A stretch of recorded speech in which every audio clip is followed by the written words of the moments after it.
नमस्कार। मैं डॉक्टर राजेश कुमार सिंह, सहायक प्राध्यापक भूगोल, सर्वनारायण सिंह राम कुमार सिंह महाविद्यालय सहरसा। इस वीडियो पोस्ट में मैं पार्ट 2 के छात्रों के लिए ढाल विकास की संकल्पना या ढाल प्रतिस्थापन सिद्धांत विषय वस्तु पर हम चर्चा करेंगे। ढाल एक निरंतर परिवर्तनशील सतह है जो किसी भी भौतिक आकृति के झुकाव में अंतर से निर्धारित होती है। इसके लिए विविध भूगर्भिक और बाह्य क्रिया उत्तरदायी होते हैं। यह किसी भी भौतिक आकृति का ऊपरमुखी या अधोमुखी झुकाव को बताता है। यह सभी भौतिक स्थलाकृतियों की प्रमुख लक्षण है। इसी कारण स्थलाकृति विज्ञान में ढालों के विकास के अध्ययन को पर्याप्त महत्व दिया जाता है। कहने का तात्पर्य यह है कि ढाल जो है वो निरंतर परिवर्तनशील सतह है। ढाल से आशय हम लेते हैं कि किसी भी भौतिक स्थलाकृति का ऊपरमुखी या अधोमुखी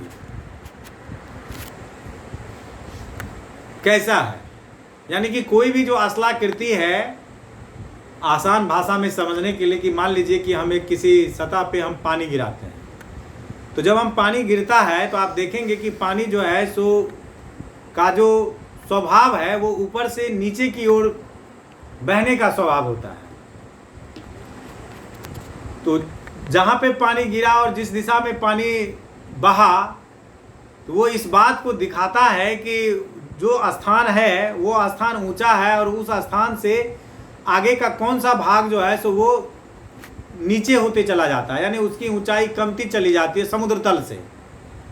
तो ये जो परिस्थितियां होती है किसी भी भौगोलिक क्षेत्र का, जो कि किधर से वो ऊंचा है और किधर से वो जो है सो वो नीचा है, तो ये जो उसका एक क्रम बनता है, उसी क्रम को जो है सो ये अधोमुखी मतलब ऊपरमुखी, ऊपर का भाग, अधोमुखी नीचे का भाग। जैसे हमारे यहाँ अगर हम बात करें तो उत्तर से उत्तर में उत्तर का भाग जो हमारा है, उत्तर बिहार का, वो उत्तर से ऊंचा है, और जैसे जैसे हम दक्षिण दिशा की तरफ बढ़ते हैं तो उसकी समुद्र तल से ऊंचाई नीची होती चली जाती है।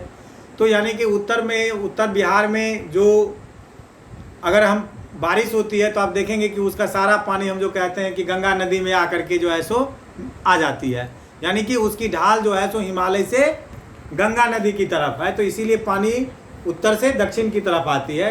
तो ये जो ऊपरमुखी और अधोमुखी जो परिस्थितियां होती है, स्थलाकृति की जो एक विशेषता होती है, इसी को हम लोग ढाल कहते हैं। और इसमें हमेशा परिवर्तन होता रहता है। इसमें परिवर्तन के बहुत सारे कारण होते हैं, कारक होते हैं, जिसमें मुख्य रूप से हम आगे जो इस पर चर्चा करेंगे तो उसमें देखेंगे कि अपर्दन के जो बहुत सारे कारक है, उसमें सबसे बड़ा अपर्दन का कारक के रूप में हम जो है सो नदी को लेते हैं। नदी जो है सो प्रमुख अपर्दन के कारक के रूप में हमारे पृथ्वी पर जो है सो वो विद्यमान है। तो ये जो है सो इसीलिए हम कहते हैं कि जब हम भौतिक स्थलाकृति विज्ञान का जब हम लोग अध्ययन करते हैं तो उसमें ढाल का अध्ययन जो है सो एक महत्वपूर्ण विषय वस्तु के रूप में किया जाता है। तो आज के इस वीडियो पोस्ट में हम ढाल क्या है, ढाल विकास एवं ढाल के प्रकार के साथ ही ढाल विकास के प्रमुख सिद्धांत के रूप में डेविस एवं पेंग के ढाल प्रतिस्थापन सिद्धांत या ढाल विकास की संकल्पना को समझाने का प्रयास करेंगे। तो आइए सबसे पहले हम लोग जानें कि ढाल क्या है एवं ढाल के कितने प्रकार होते हैं। ढाल एक निरंतर परिवर्तनशील सतह है जो किसी भी भौतिक आकृति के झुकाव में अंतर से निर्धारित होती है। इसके लिए विविध भूगर्भिक एवं बाह्य क्रिया उत्तरदायी होते हैं। ढाल के प्रकार एवं तत्व। ढाल में निरंतर परिवर्तन की प्रक्रिया को ही ढाल विकास कहते हैं। इस प्रक्रिया में ढाल के विभिन्न तत्वों का निर्धारण होता है। इसमें उत्तलता, मुक्त पृष्ठता, सरल रेखीयता और अवतलता प्रमुख हैं।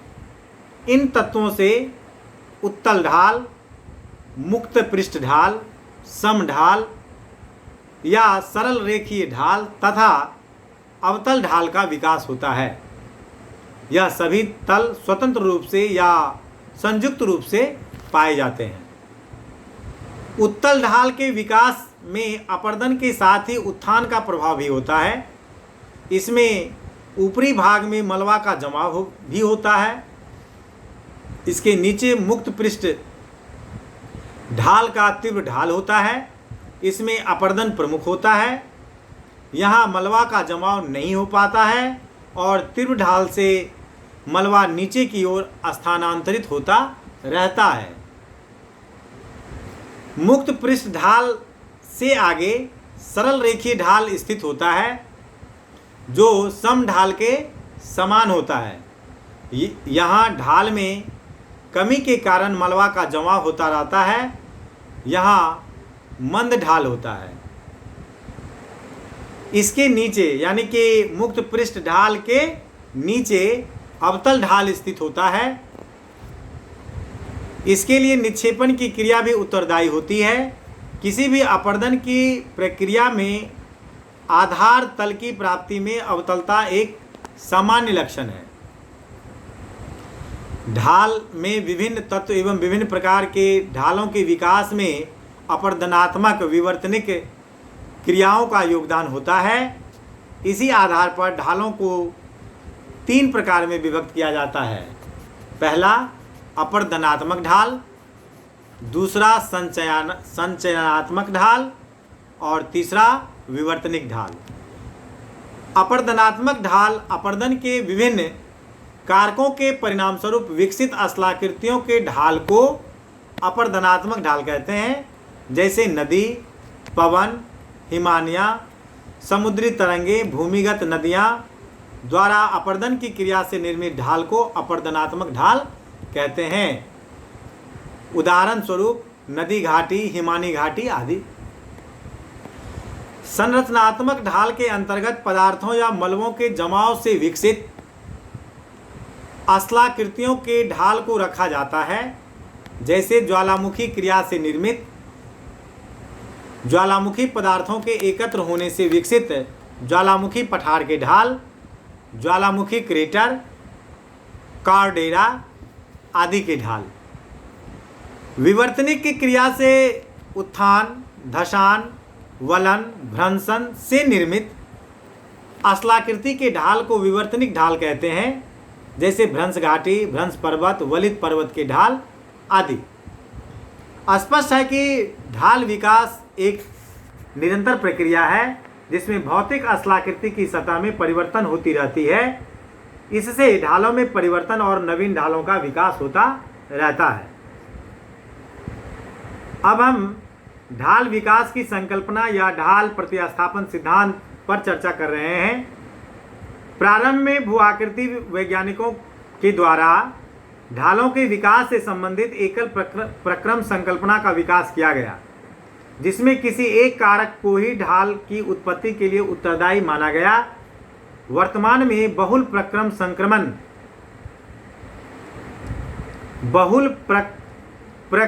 संकल्पना को स्वीकार किया जाता है।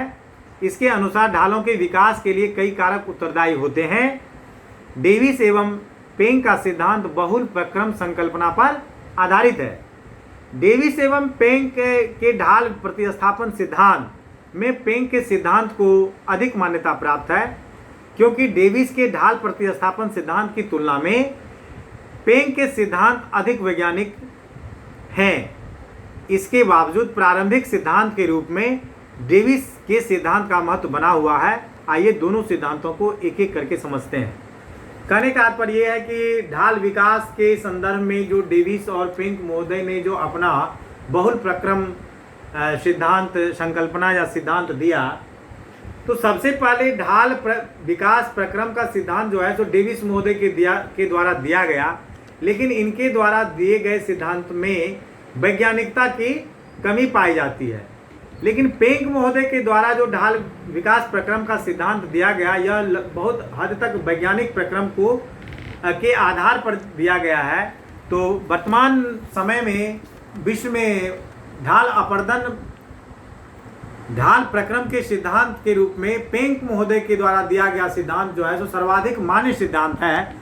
लेकिन इस संदर्भ में सर्वप्रथम डेविस महोदय ने जो सिद्धांत दिया, यानी प्रारंभिक सिद्धांत जो डेविस महोदय के द्वारा दिया गया है, इसलिए इसकी महत्ता भी कम नहीं होती है। इसलिए अध्ययन के क्रम में ढाल विकास प्रक्रम के सिद्धांत के संबंध में, या जब हम ढाल प्रक्रम को या विकास प्रक्रम को जब हम पढ़ते हैं, तो उस समय उस परिस्थिति में डेविस महोदय को पढ़ना हमारे लिए समीचीन हो जाता है, क्योंकि डेविस महोदय के द्वारा दिया गया सिद्धांत जो है सो वो प्रारंभिक सिद्धांत है, इसलिए इसकी महत्ता आज भी बनी हुई है।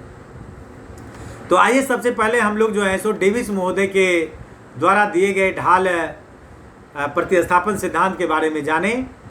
डेविस महोदय ने अपर्दन चक्र सिद्धांत की व्याख्या के क्रम में ढाल विकास से संबंधित सिद्धांत भी दिए। इसे डेविस का ढाल पतन सिद्धांत कहा जाता है।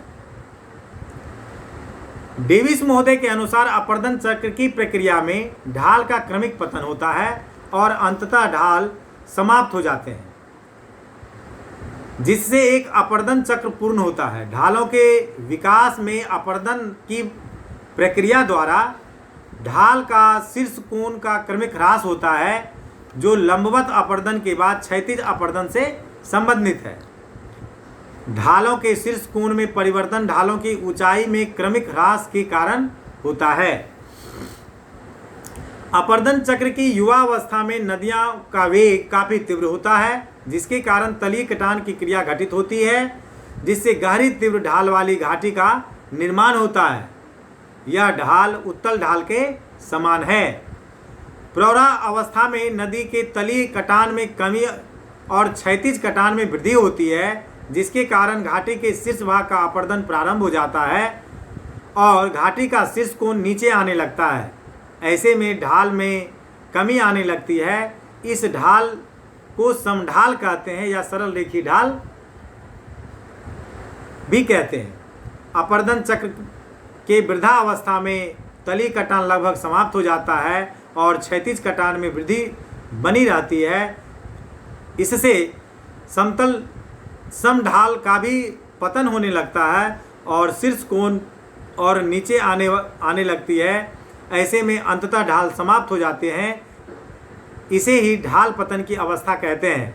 इसे डेविस के अवतल ढाल के समान माना है। डेविस के ढाल पतन सिद्धांत की आलोचना कई कारणों से होती है। सर्वप्रमुख कारण ढालों के विकास को उत्थान की समाप्ति के बाद माना जाता है। डेविस ने यह माना था कि उत्थान की समाप्ति के बाद ही अपर्दन के कारक सक्रिय होते हैं। ऐसे में डेविस के ढाल विकास में उत्थान और अपर्दन के संयुक्त प्रभाव को स्वीकार नहीं किया गया। युवा अवस्था में तली कटान से तीव्र ढाल की उत्पत्ति तो स्पष्ट होती है, लेकिन उत्तलता स्पष्ट नहीं होती। इसके अतिरिक्त नदियों द्वारा ढालों के शीर्ष कोण का अपर्दन और ऊंचाई में कमी की स्पष्ट व्याख्या नहीं हो पाती है। इसी संदर्भ में पेंक के ढाल प्रतिस्थापन सिद्धांत को अधिक मान्यता प्राप्त है। आइए अब हम पेंक महोदय द्वारा दिए गए ढाल प्रतिस्थापन सिद्धांत पर चर्चा करते हैं। पेंक ने अपर्दन चक्र की व्याख्या में ढालों के विकास को पर्याप्त महत्व दिया। इन्होंने ढाल प्रतिस्थापन सिद्धांत का प्रतिपादन किया। इनके अनुसार अपर्दन की क्रिया द्वारा उत्थान एवं अपर्दन की विशिष्ट दर से घटित होने के कारण ढालों का विकास होता है और यह ढाल प्रतिस्थापन के रूप में घटित होता है। इसमें एक ढाल दूसरे ढाल में प्रतिस्थापित होती है। ढाल प्रतिस्थापन की प्रक्रिया में ढालों के शीर्ष कोण लगभग स्थिर रहते हैं और ढालों की भुजाएं या घाटी की दीवारें समांतर रूप से पीछे खिसकती जाती हैं। इस प्रक्रिया को समांतर निवर्तन की प्रक्रिया कहते हैं। पेंक महोदय ने ढालों के विकास की 3 अवस्थाओं की चर्चा की है या बताई है। इसमें प्रथम अवस्था जो है उसे उत्तल ढाल की अवस्था, दूसरा समढाल की अवस्था तथा तीसरा अवतल ढाल की अवस्था है। आइए सबसे पहले हम उत्तल ढाल की अवस्था पर चर्चा करते हैं। अपर्दन चक्र की प्रक्रिया में जब उत्थान की क्रिया घटित होती रहती है तब उत्तल ढाल का विकास होता है। इस समय नदी की तीव्र गति होने और तीव्र कटान के कारण नदी के तलीय क्षेत्र में उत्थान का प्रभाव नहीं हो पाता, क्योंकि नदियां अपरदन करती रहती हैं, लेकिन घाटी की दीवारों पर उत्थान के प्रभाव से अवतलता का विकास हो जाता है। जब तक उत्थान की क्रिया होती रहती है, उत्तल ढाल बना रहता है। समढाल की अवस्था।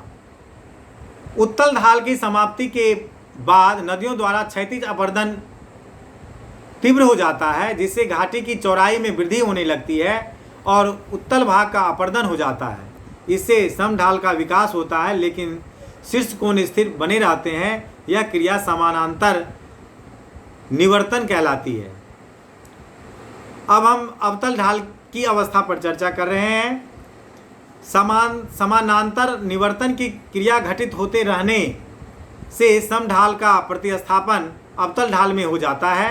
अवतल ढाल के विकास के साथ घाटी की दीवारों से क्षैतिज अपक्षय की क्रिया के कारण पदार्थ अवतल ढाल की तली में एकत्रित होता रहता है। इस ढाल को गुरुत्व ढाल भी कहते हैं। गुरुत्व ढाल के विकास होने एवं पीछे खिसकने से जल विभाजक संकुचित होने लगते हैं और अंततः कई अवतल ढालों के परस्पर मिलने और इनमें मलबों के निक्षेपण से इंड्रम्प का निर्माण होता है। यहाँ जल विभाजक इनसिलवर्ग के रूप में रह जाते हैं। पेंक महोदय का यह सिद्धांत डेविस महोदय के पतन ढाल सिद्धांत की तुलना में अधिक वैज्ञानिक और स्पष्ट है। इसी कारण इसे अधिक मान्यता प्राप्त हुई है। हालांकि इस सिद्धांत में भी ढालों के विकास को निर्धारित करने वाले कई अन्य कारकों को महत्व नहीं दिया गया है। इसके बावजूद पेंक महोदय का सिद्धांत अधिक मान्य है। धन्यवाद। आज के पोस्ट में बस इतना ही। आगे के पोस्ट में पार्ट 2 के छात्रों के लिए मैं ओशनोग्राफी, जिसमें महासागर के विषय में आप लोगों को पढ़ना है, मैं प्रयास करूंगा कि उस संदर्भ में बहुत सारे नोट्स बना करके उसका PDF और वीडियो दोनों पोस्ट करूं। और इस विषय वस्तु पर अभी जो मैंने चर्चा की, इसका भी PDF फाइल विश्वविद्यालय के ई-लर्निंग साइट पे और हमारे महाविद्यालय के वेबसाइट पे जो है सो PDF फाइल उपलब्ध है। आप अगर चाहें तो वहाँ से PDF फाइल डाउनलोड करके उसको पढ़ सकते हैं, उसको जो कि आपको काफ़ी इसमें सहायता करेगी। नमस्कार।